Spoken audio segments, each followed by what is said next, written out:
का त्योहार हिंदू समुदाय के सबसे प्रमुख त्योहारों में से एक है। होली का एक महत्वपूर्ण हिस्सा है होलिका दहन। इसे फाल्गुन मास की पूर्णिमा को मनाया जाता है तथा इसके अगले दिन रंग गुलाल की होली होती है। कई अन्य हिंदू त्योहारों की तरह होली भी बुराई पर अच्छाई की जीत का प्रतीक है। हम हर वर्ष बड़े ही धूमधाम से रंगों का त्योहार होली मनाते हैं। उससे एक दिन पहले मुख्य होली का त्योहार मनाया जाता है, जिसे होलिका दहन कहते हैं। इसमें सुबह के समय लोग वहां जाकर पूजा करते हैं, जहां रात को होलिका दहन होना होता है और रात में धूमधाम से होलिका दहन किया जाता है। हर त्योहार की अपनी एक कहानी होती है, जो धार्मिक मान्यताओं पर आधारित होती है। होली के पीछे भी एक कहानी है। इसकी कथा सतयुग के एक दैत्यराज हिरण्यकश्यप व उसके पुत्र भक्त प्रहलाद से जुड़ी हुई है। महर्षि कश्यप की पत्नी दक्ष पुत्री दीति के गर्भ से दो महान पराक्रमी बालकों का जन्म हुआ। इनमें से बड़े का नाम हिरण्यकश्यप और छोटे का नाम हिरण्याक्ष था।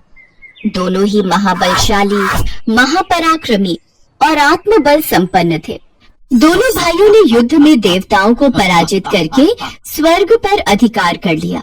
एक समय जब हिरण्याक्ष ने पृथ्वी को पाताल में ले जाकर छिपा दिया, तब भगवान विष्णु ने वराह अवतार लेकर पृथ्वी की रक्षा के लिए हिरण्याक्ष का वध किया। अपने प्रिय भाई हिरण्याक्ष के वध से दुखी होकर हिरण्यकश्यप महेंद्राचल पर्वत पर चला गया।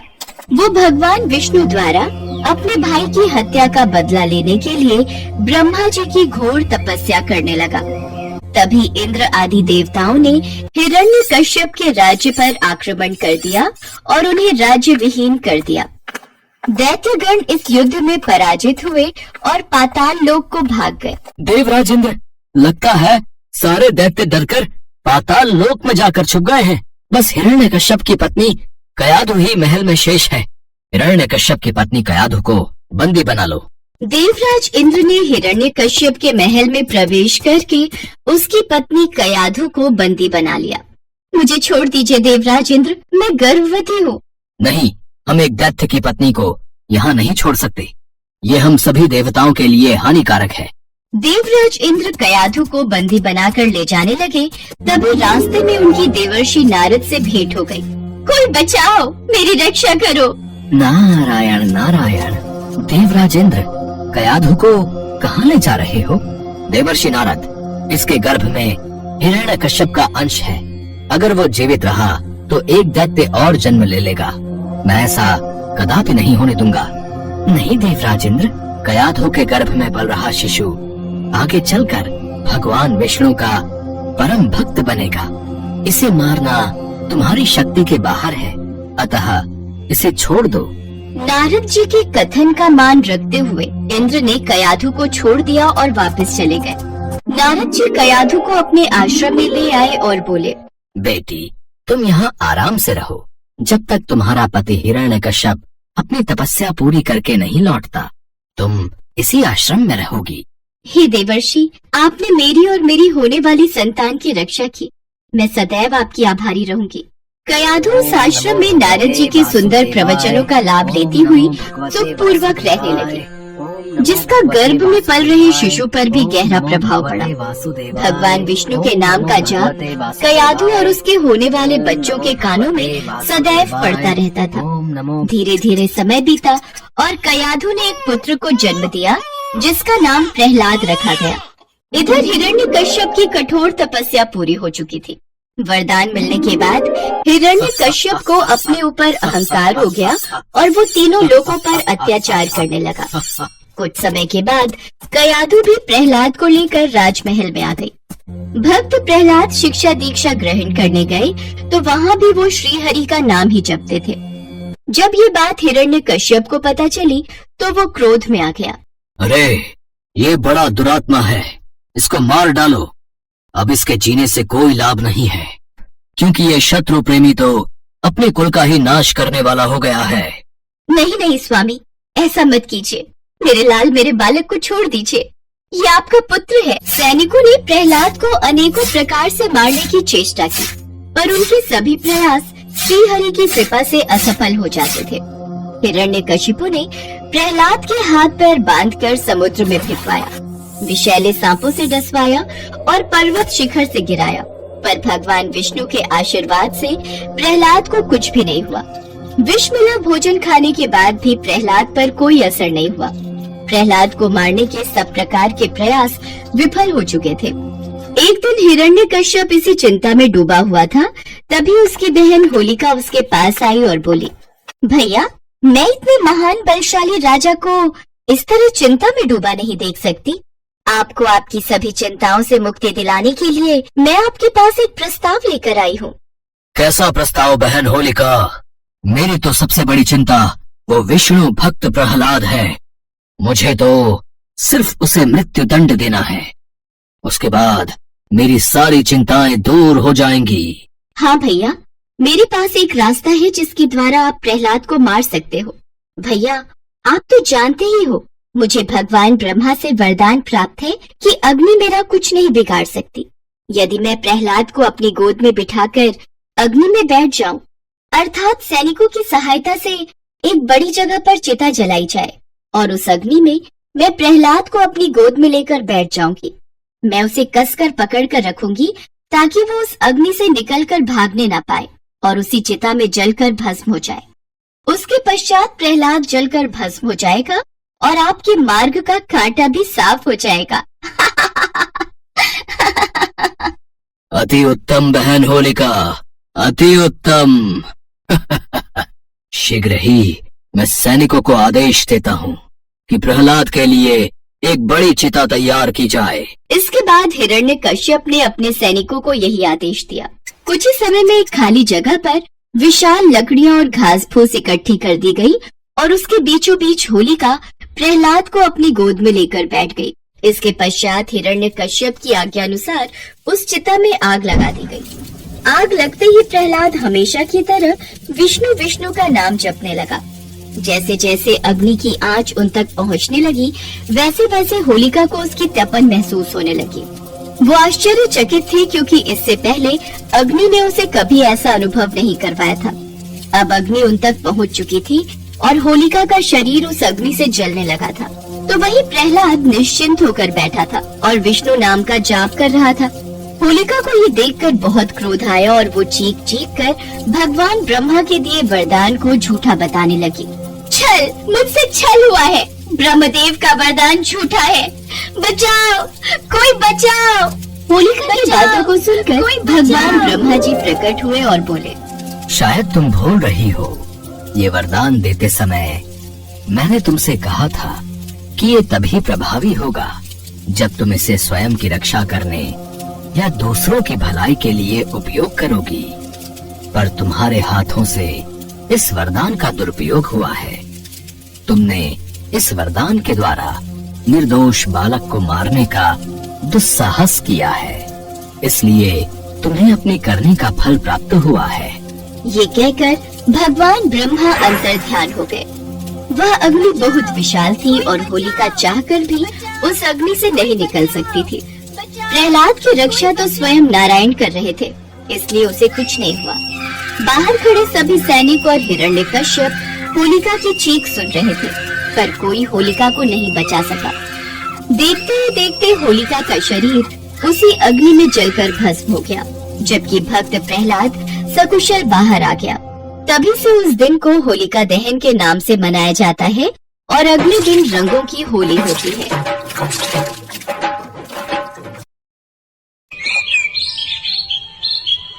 महर्षि कश्यप की पत्नी दक्ष पुत्री दीति के गर्भ से 2 महान पराक्रमी बालकों का जन्म हुआ। इनमें से बड़े का नाम हिरण्यकश्यप और छोटे का नाम हिरण्याक्ष था। दोनों भाइयों में बड़ी प्रीति थी। दोनों ही महाबलशाली, अमित पराक्रमी और आत्मबल संपन्न थे। दोनों भाइयों ने युद्ध में देवताओं को पराजित करके स्वर्ग पर अधिकार कर लिया। एक समय जब हिरण्याक्ष ने पृथ्वी को पाताल में ले जाकर छिपा दिया, तब भगवान विष्णु ने वराह अवतार लेकर पृथ्वी की रक्षा के लिए हिरण्याक्ष का वध किया। अपने प्रिय भाई हिरण्याक्ष के वध से दुखी होकर हिरण्यकश्यप महेंद्राचल पर्वत पर चला गया। वो भगवान विष्णु द्वारा अपने भाई की हत्या का बदला लेने के लिए ब्रह्मा जी की घोर तपस्या करने लगा। ओम ब्रह्मदेवाय नमः, ओम ब्रह्मदेवाय नमः, ओम ब्रह्मदेवाय नमः। यही सही समय है दैत्यों को परास्त करने का। हिरण्यकश्यप अपने राज्य में नहीं है। देवराज इंद्र, फिर तो हम दैत्यों पर आक्रमण कर देते हैं। इस तरह विचार करके देवताओं ने हिरण्यकश्यप के राज्य पर आक्रमण कर दिया और उन्हें राज्य विहीन कर दिया। दैत्यगण इस युद्ध में पराजित हुए और पाताल लोक को भाग गए। देवराज इंद्र, लगता है सारे दैत्य डरकर पाताल लोक में जाकर छुप गए हैं। बस हिरण्यकश्यप की पत्नी कयाधु महल में शेष है। हिरण्यकश्यप की पत्नी कयाधु को बंदी बना लो। देवराज इंद्र ने हिरण्यकश्यप के महल में प्रवेश करके उसकी पत्नी कयाधु को बंदी बना लिया। कोई बचाओ, मेरी रक्षा करो।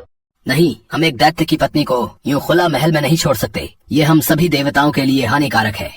देवराज इंद्र कयाधु को बंदी बनाकर ले जाने लगे। तभी रास्ते में उनकी देवर्षि नारद से भेंट हो गई।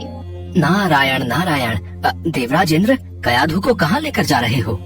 देवर्षि नारद, इसके गर्भ में हिरण्यकश्यप का अंश है। अगर वो जीवित रहा तो एक दैत्य और जन्म ले लेगा। मैं ऐसा कदापि नहीं होने दूंगा।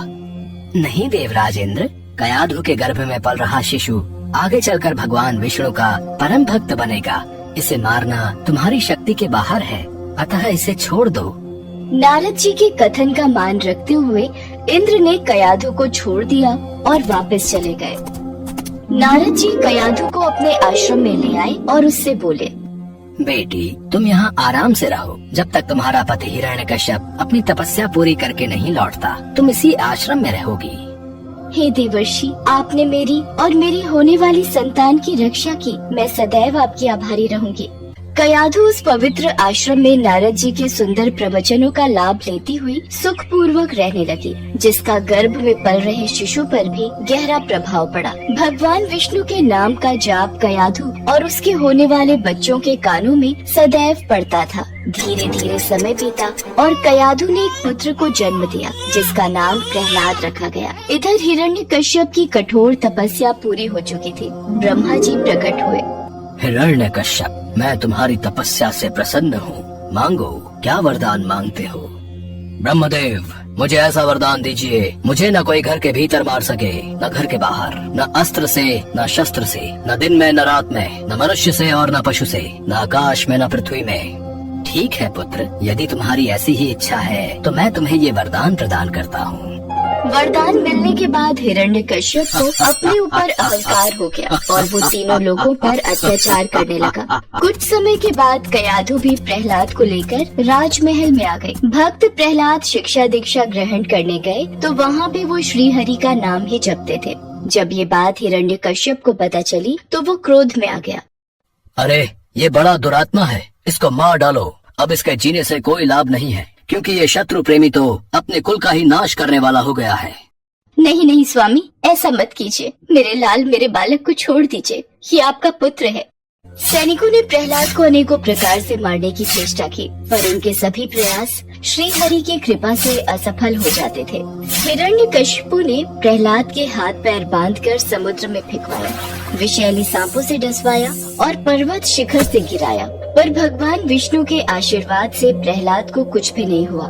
विष मिला भोजन खाने के बाद भी प्रहलाद पर कोई असर नहीं हुआ। जब प्रहलाद को मारने के सब प्रकार के प्रयास विफल हो गए, तब हिरण्यकश्यप की बहन होलिका उसके पास आई और बोली, भैया आप निश्चिंत रहिए, मैं प्रहलाद को गोद में लेकर अग्नि में बैठ जाऊंगी। आपको याद है ना, मेरे पास ब्रह्मा जी द्वारा दी हुई वह शॉल है, जिसे ओढ़कर मेरे ऊपर अग्नि का कोई प्रभाव नहीं होता।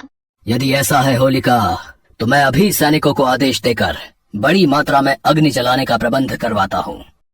इसके पश्चात होलिका प्रहलाद को अपनी गोद में लेकर प्रज्वलित अग्नि में प्रवेश कर गई। पर ईश्वर की कृपा से प्रहलाद को कुछ भी नहीं हुआ और होलिका जलकर भस्म हो गई। क्या? होलिका अग्नि में जलकर भस्म हो गई? इसी समय प्रहलाद को पकड़कर मेरे सामने लाओ। प्रणाम पिताश्री, जय श्री हरि। दुष्ट, तू निर्लज पापी है। मेरे सामने खड़े होकर तू उस हरि का नाम ले रहा है, जिसके बल पर तू ऐसी बहकी बहकी बातें करता है। तेरा वो ईश्वर कहाँ है? पिताश्री, श्रीहरि तो सभी जगह स्थित हैं। वो सब जगह है तो क्या इस महल में भी है? जी पिताश्री, इस महल में भी है। वो यदि यहाँ है तो मुझे इस खंभे में क्यों नहीं दिखाई देता? क्या तेरा वो विष्णु इस खंभे में भी है? जी पिताश्री, मुझे तो मेरे प्रभु श्रीहरि इस खंभे में भी दिखाई दे रहे हैं। इस विष्णु भक्त प्रहलाद को इस खंभे से बांध देता हूँ, देखता हूँ तेरा हरि तुझे कैसे बचाता है। तभी कयाधु दौड़ती हुई आती है और हिरण्यकश्यप से विनती करने लगती है। स्वामी, ये बालक है, इसे मत मारिए, मैं आपसे विनती करती हूँ, मेरे पुत्र को छोड़ दीजिए। नहीं, ऐसा नहीं हो सकता। अगर इसका हरि से बचाना चाहता है तो इस खंभे में से बाहर आएगा। प्रहलाद आंखें बंद किए जय श्री हरि नाम का जाप कर रहा था। ये देखकर क्रोध के मारे हिरण्यकश्यप स्वयं को संभाल नहीं सका और उसने बहुत जोर से उस खंभे पर आघात किया। उसी समय उस खंभे को तोड़कर एक विचित्र प्राणी निकलने लगा, जिसका आधा शरीर सिंह का और आधा शरीर मनुष्य का था। ये देखकर प्रहलाद सहित सभा में खड़े सभी लोग घबरा गए। यही भगवान श्री हरि का नरसिंह अवतार था।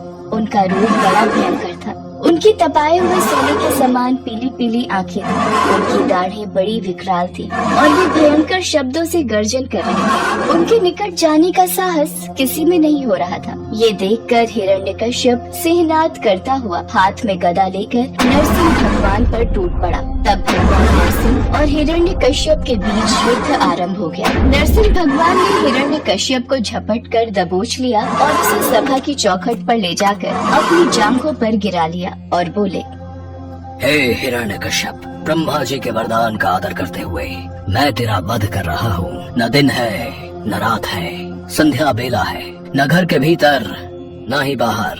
मैं तुझे चौखट पर मार रहा हूँ। न ही मनुष्य और न ही पशु, बल्कि मेरा आधा शरीर मनुष्य और आधा शरीर पशु का है। मैं तुझे किसी अस्त्र या शस्त्र से नहीं, बल्कि मैं तुझे अपने नाखूनों से मार रहा हूँ। इतना कहते ही नरसिंह भगवान ने अपने नाखूनों से हिरण्यकश्यप के कलेजे को फाड़कर उसे पृथ्वी पर पटक दिया। फिर वहाँ उपस्थित अन्य असुरों और दैत्यों को खदेड़ कर मार डाला। भगवान नरसिंह का क्रोध बढ़ता ही जा रहा था। वे हिरण्यकश्यप के सिंहासन पर विराजमान थे। उनकी क्रोधपूर्ण मुखाकृति को देखकर किसी को भी उनके निकट जाकर उनको प्रसन्न करने का साहस नहीं हो रहा था। देवताओं के आग्रह पर माता लक्ष्मी उनके निकट आई और भगवान के उग्र रूप को देखकर वे भी भयभीत हो गयी। तब ब्रह्मा जी ने प्रहलाद से कहा, पुत्र प्रहलाद, अब तुम ही भगवान नरसिंह को शांत कर सकते हो। जाओ, उनके समीप जाओ। प्रहलाद भगवान नरसिंह के समीप जाकर हाथ जोड़कर उनके चरणों में बैठ गए और भगवान नरसिंह के क्रोध को शांत किया। तत्पश्चात भगवान नरसिंह प्रहलाद को प्यार करने लगते हैं और प्रहलाद के आग्रह पर वो भगवान विष्णु के रूप में आते हैं और प्रहलाद को आशीर्वाद प्रदान कर अंतर ध्यान हो जाते हैं।